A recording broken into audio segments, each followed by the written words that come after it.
Hi dears. അപ്പം ഇന്ന് താലപ്പൊലി വിശേഷമായിട്ടാണ് ട്ടോ. ആരൊക്കെ താലപ്പൊലി കാണാൻ പോയി, ഇഷ്ടമായില്ലേ എന്നൊക്കെ പറയേ. അപ്പോൾ ഞങ്ങൾ എല്ലാ കൊല്ലം എല്ലാ ദിവസവും പോകാറുണ്ടെങ്കിൽ ഈ കൊല്ലം അതിന് പറ്റിയ സാഹചര്യം ആയിരുന്നില്ല കേട്ടോ. അപ്പോൾ അതുകൊണ്ട് ഒരു ദിവസം പോയി വെറുതെ ഒന്ന് കണ്ടു പോകുന്നല്ലാണ്ട് ചുറ്റിക്കറങ്ങാനൊന്നും നിന്നില്ല. അപ്പോഴാണ് ആദ്യം ഞായറാഴ്ച വിളിക്കുന്നത്, ഇന്നും കൂടി അല്ലേ താലപ്പൊലി ഉള്ളൂ, നമുക്ക് പോയി കണ്ടാലോന്ന്. അങ്ങനെ ഞങ്ങൾ മൂന്നുപേരും കൂടി പോയി കണ്ടിട്ടാ.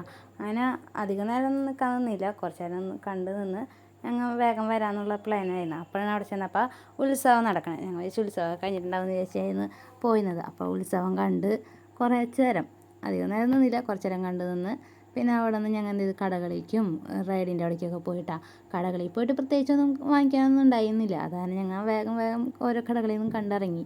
അത് കഴിഞ്ഞ് പിന്നെ റൈഡിൻ്റെ അവിടേക്ക് പോയി. റൈഡിൻ്റെ അവിടെ അതെ, ഒരു സെക്ഷനിൽ നല്ല തിരക്കുണ്ടെങ്കിൽ ഒരു സെക്ഷനിൽ അധികം തിരക്കില്ല കേട്ടോ.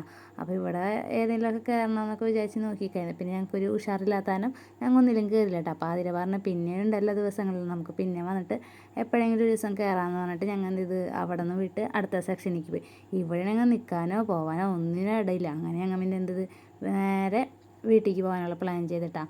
അപ്പോഴാണ് പഴയകാല മിഠായികൾ കണ്ടത്. പിന്നെ അത് വാങ്ങിക്കാമെന്ന് വെച്ചിട്ട് 2-3 വാങ്ങിച്ച് ഞങ്ങൾ എന്ത് ചെയ്ത് നേരെ വീട്ടിലേക്ക് തിരിച്ചിട്ടാണ്. അപ്പോൾ ഇത്രയ്ക്കുള്ള വീഡിയോ. അപ്പോൾ അടുത്ത വീഡിയോ ആയിട്ട് വരാം കേട്ടോ. Okay, by.